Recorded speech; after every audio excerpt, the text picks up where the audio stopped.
Neste primeiro domingo do mês da família, terceiro dia desse período de oração pela família, nós temos como tema da nossa campanha, Jesus transforma a minha família. E desde sexta-feira nós já estamos vivendo esse ambiente de confiança pela transformação que Jesus certamente há de realizar na vida de muitas famílias, da nossa igreja, da nossa comunidade, de você que está partilhando conosco desse tempo de transformação que Jesus quer realizar na vida das nossas famílias. Como não poderia deixar de ser, nesta manhã o tema da mensagem é o tema da campanha. Jesus transforma a minha família. E o texto bíblico que eu gostaria de compartilhar com você é o texto que está na parte inicial do versículo 1 do Salmo 127. A palavra de Deus nos diz assim: se o Senhor não edificar a casa, em vão trabalham os que a edificam. Nós precisamos, nesse tempo em que estamos focados na família, e o tema desse mês de maio vem junto com o tema da nossa igreja para esse ano de 2020, né?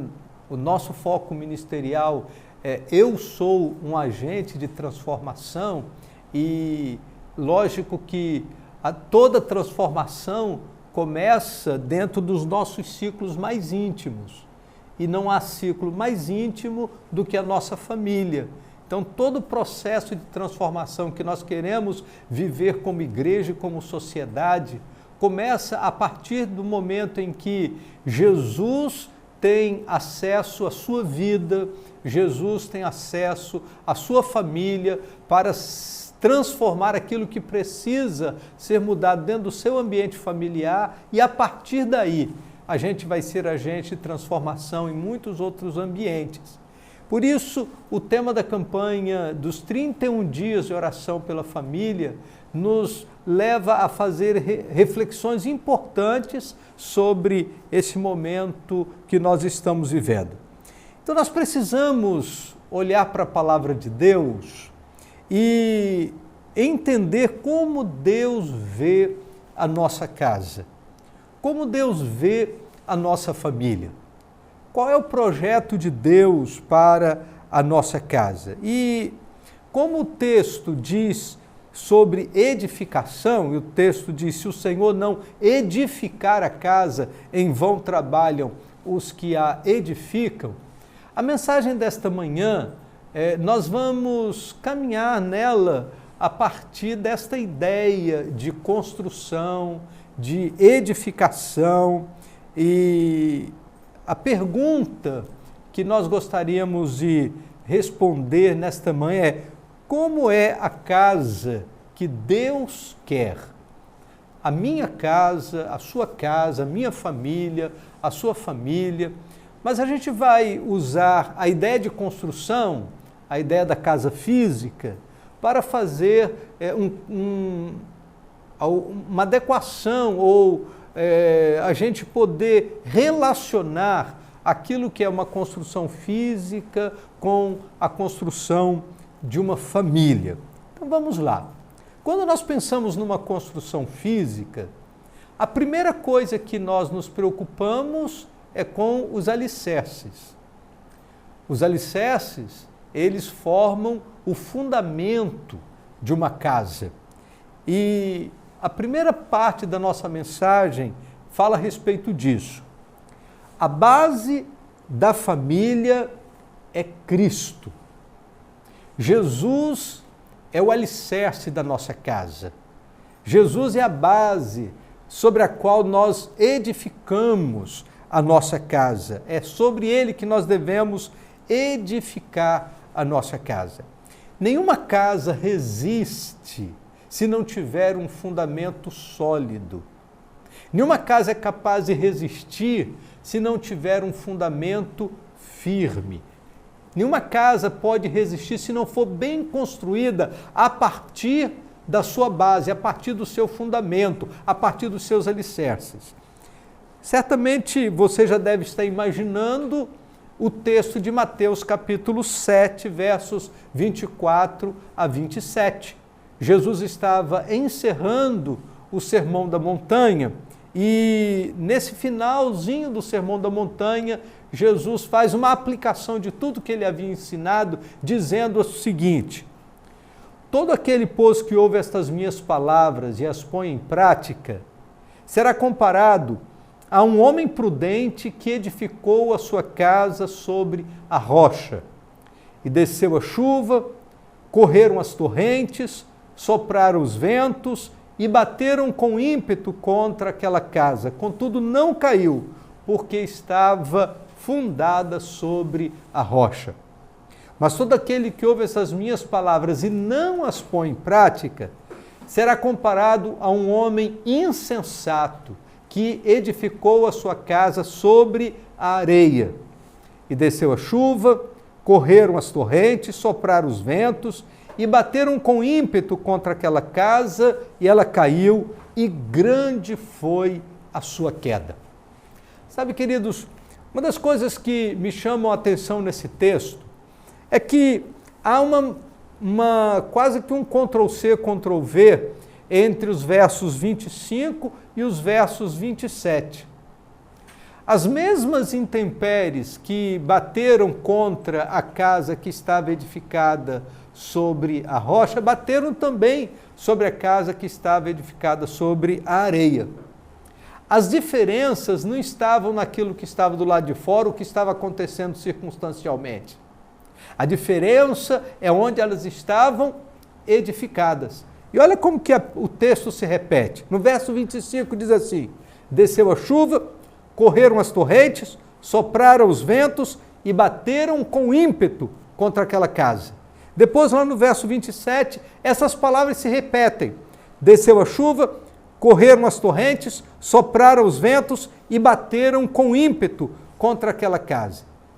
No verso 25, diz a Bíblia que, contudo, não caiu, porque estava fundada sobre a rocha. No verso 27 diz: e ela caiu e grande foi a sua queda.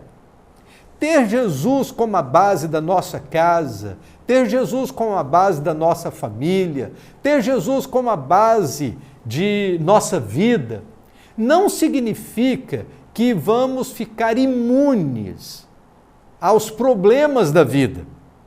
A casa que estava edificada sobre a rocha, ela não estava livre de chuva, torrente, ventos que vieram com ímpeto contra aquela casa. As mesmas coisas aconteceram nas duas casas. A diferença de uma ter permanecido de pé e a outra ter caído é que uma tinha base, tinha alicerce, tinha fundamento. Por isso, querido, Jesus quer edificar a sua casa e Ele quer ser o fundamento da sua casa, nos valores que você deve desenvolver enquanto família, na prática diária do relacionamento que você desenvolve no seu ambiente familiar, nas coisas que você toma como decisão no dia a dia da sua vida familiar. A gente precisa ter Jesus como a base de tudo isso, para que a nossa casa possa prevalecer. Casas que prevalecem são casas que têm uma base sólida. E ainda que venham os problemas, ainda que venham as enfermidades, ainda que venham as lutas, ainda que venha o desemprego e tantas vezes a falta de dinheiro, ainda que os problemas aconteçam, uma casa que tem fundamento, ela vai prevalecer.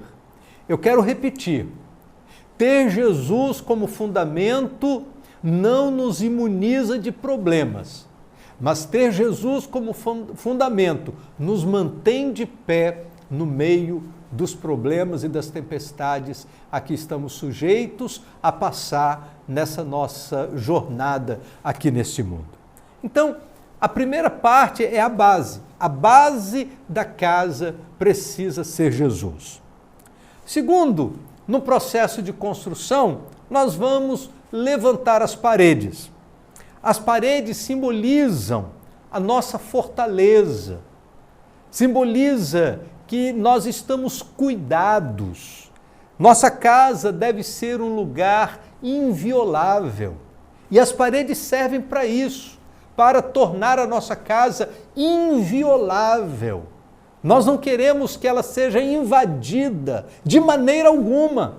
Por isso, construímos paredes fortes, capazes de nos dar esta proteção, esse cuidado necessário para a nossa casa e a nossa família. Olha o que a palavra de Deus nos diz no Salmo 46.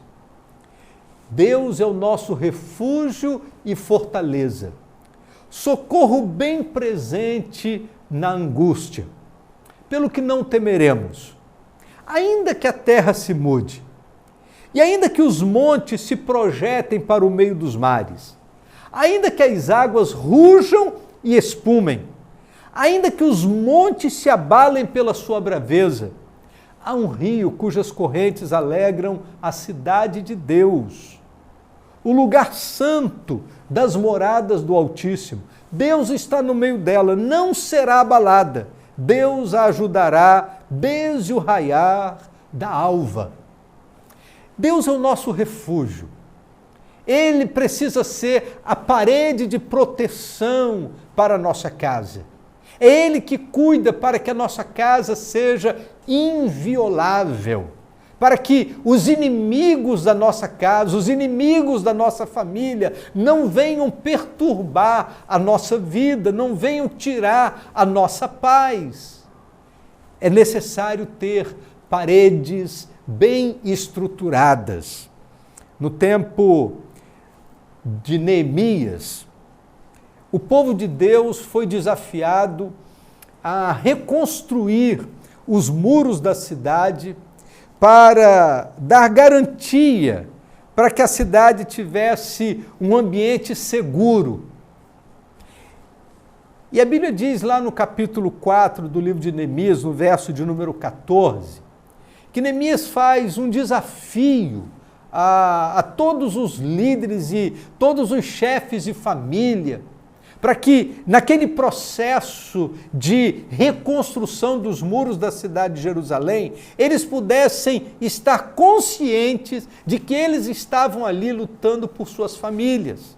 Diz assim a palavra de Deus: olhei, levantei-me e disse aos nobres, aos magistrados e ao resto do povo: não os temais. Lembrai-vos do Senhor grande e temível, e pelejai por vossos irmãos, vossos filhos, vossas filhas, vossas mulheres e vossas casas. Neemias estava enfrentando inimigos, e esses inimigos são personificados por dois elementos, Sanbalat e Tobias, que se levantam contra a construção, que se levantam contra a obra que eles estavam fazendo, e começa a gerar uma série de problemas para Neemias, e lá estava ele lutando para motivar as pessoas à reconstrução, para que pudesse ter esse lugar seguro. E a Bíblia diz que nesse momento de trazer ao povo essa consciência da necessidade da reconstrução dos muros, Neemias, ele usa palavras muito profundas e seguras. Ele diz assim: não os temais. Talvez a gente esteja vivendo esse tempo quando a gente precisa fechar algumas brechas da nossa casa, porque lá fora há tantos inimigos tentando invadir nossas mentes e nossos corações, o coração dos nossos filhos, trazendo uma ideologia de destruição da fé, de destruição dos ambientes familiares. E a palavra de Deus nos diz que nós não devemos temê-los, não os temais. Lembrai-vos do Senhor, grande e temível. Sabe, queridos, A gente precisa parar de olhar para os problemas e voltar os nossos olhos para o Senhor. Por isso Neemias diz, lembrai-vos do Senhor. É como se ele estivesse dizendo para o povo o seguinte, vocês se esqueceram de quem é o nosso Deus? Vocês se esqueceram de que Ele é poderoso, grande, temível. Lembrar, vocês estão dando mais atenção à voz do inimigo do que à voz de Deus. Vocês estão prestando mais atenção naquilo que eles estão falando do que aquilo que Deus fala, das suas promessas. Lembrai-vos do Senhor grande e temível e lutai. Então, existem 3 coisas importantes que Neemias nos ensina nessa questão de tornar a nossa casa um lugar seguro. Primeiro, nós não podemos temer os inimigos. Segundo, nós precisamos manter na nossa memória quem é o Deus a quem servimos. Terceiro, nós precisamos lutar. E diz o texto da palavra de Deus, pelejai por vossos irmãos, pelejai por vossos filhos, pelejai por vossas filhas, pelejai por vossas mulheres, pelejai por vossas casas. A nossa família precisa de gente que peleja por elas. Terceiro lugar, o terceiro elemento da construção é o teto. A gente estabelece os alicerces, a gente levanta as paredes e a gente coloca o teto. O teto é a proteção da casa. A presença do Senhor deve ser a cobertura espiritual que a nossa família deve desfrutar. Cada família precisa estar guardada debaixo desta cobertura espiritual, desse teto. Sempre que eu estou numa casa e estou fazendo um momento de oração, eu peço a Deus, Senhor, que as tuas mãos sejam o teto desta casa. E nesta manhã, quando nós estamos vivendo esse momento de culto em casa, a minha oração é que as mãos do Senhor sejam o teto da sua casa. Que as mãos do Senhor sejam o teto da sua casa, desse ambiente seu familiar, trazendo proteção, trazendo segurança, guardando, ungindo. Que a mão do Senhor, poderosa mão do Senhor, esteja sobre sua família nesse tempo, trazendo livramento, os livramentos do Senhor para a sua casa. Olha o que a palavra de Deus nos diz no Salmo 91, versos 1 e 2. Aquele que habita no esconderijo do Altíssimo, à sombra do Todo-Poderoso descansará. Direi do Senhor, Ele é o meu refúgio e a minha fortaleza, o meu Deus em quem confio. Nós precisamos habitar no esconderijo do Senhor. A nossa casa precisa ser esse lugar de esconderijo do Senhor. E a palavra de Deus nos diz que aquele que habita no esconderijo do Senhor, a sombra do Todo-Poderoso, na outra versão diz, a sombra do Onipotente descansará. Sabe o que significa, querido? Que quando nós desfrutamos desse cuidado, da proteção, das mãos do Senhor, quando Ele é o teto da nossa casa, nós encontramos sossego para a nossa alma. Nós encontramos descanso para o nosso coração.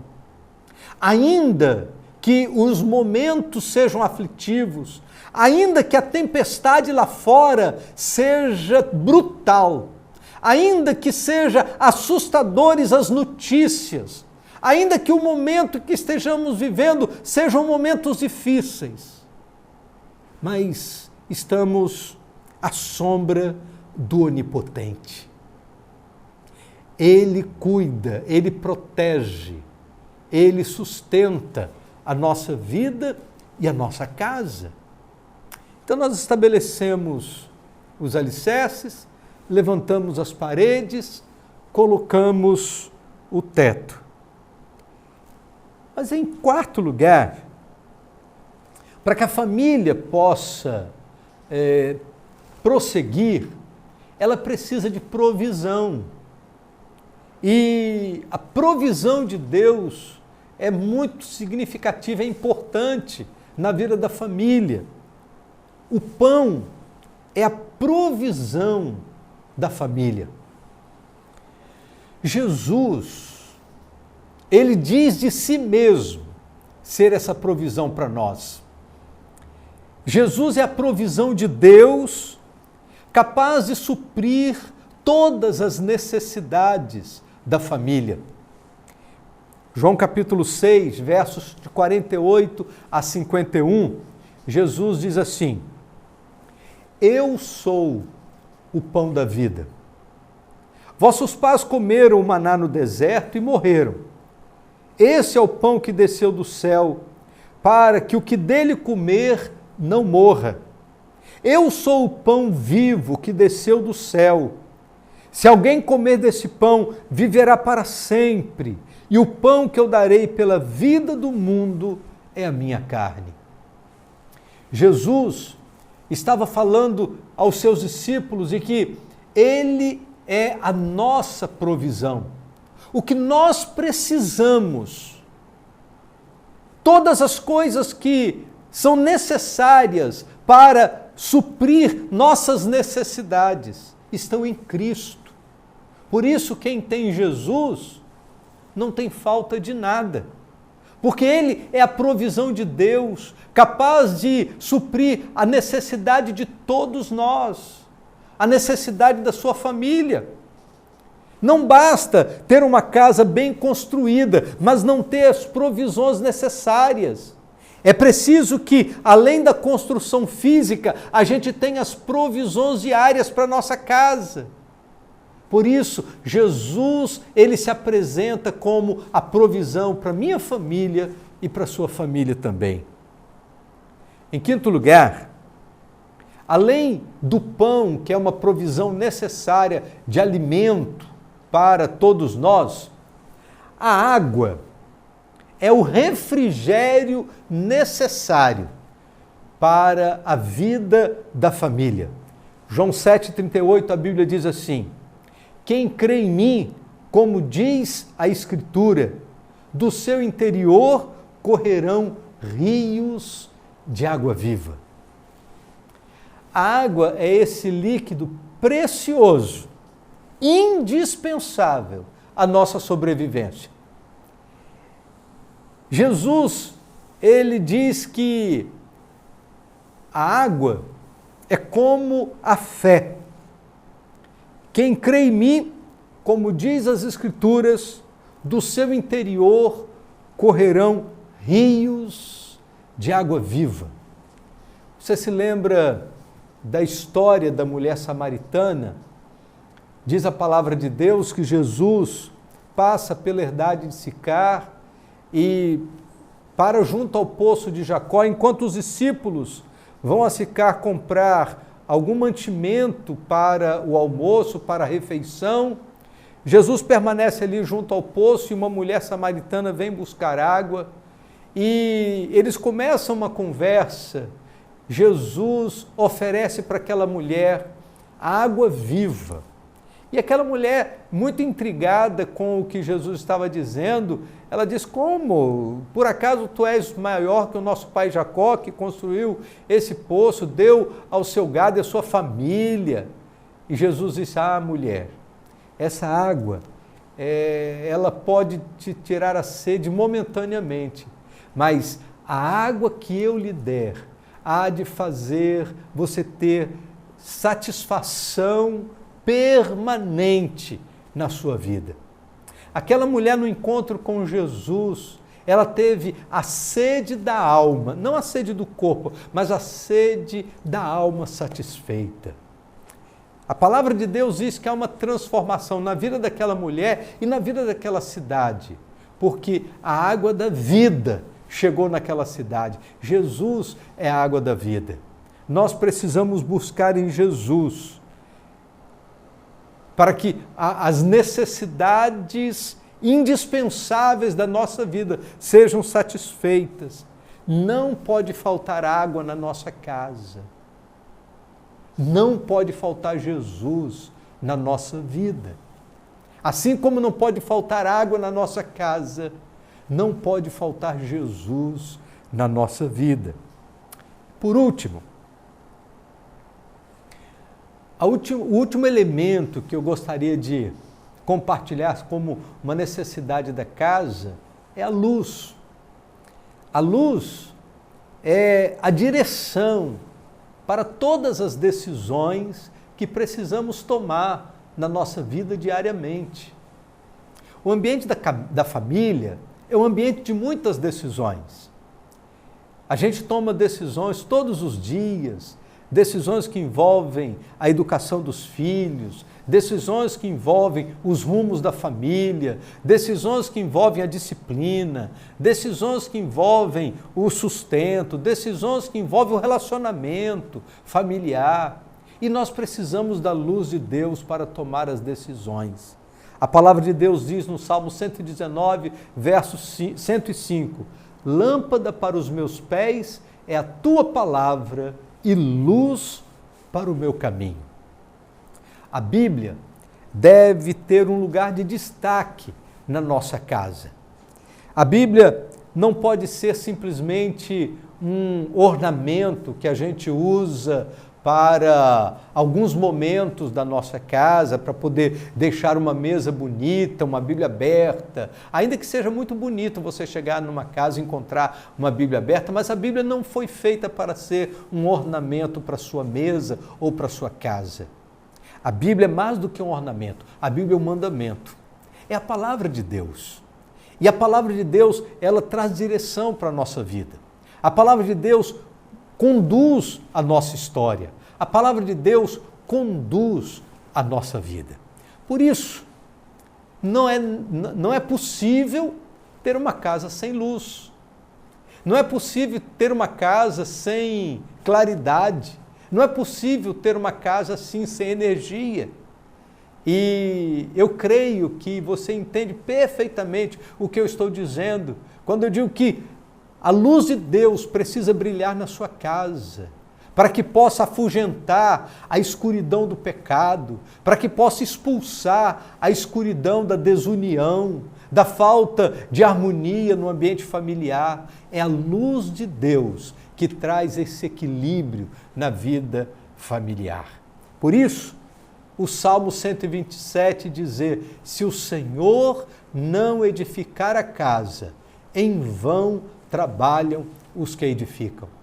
E nesta manhã, Ele quer ser a base da sua casa, as paredes que trazem essa inviolabilidade à sua casa, a proteção para a sua família. Ele quer ser o pão, a água e a luz para os seus caminhos. Só Jesus pode fazer isso. Nesse tempo que a família tem sofrido tantos abalos, nesse tempo que a família tem sofrido tantas dificuldades, nós estamos orando pela família.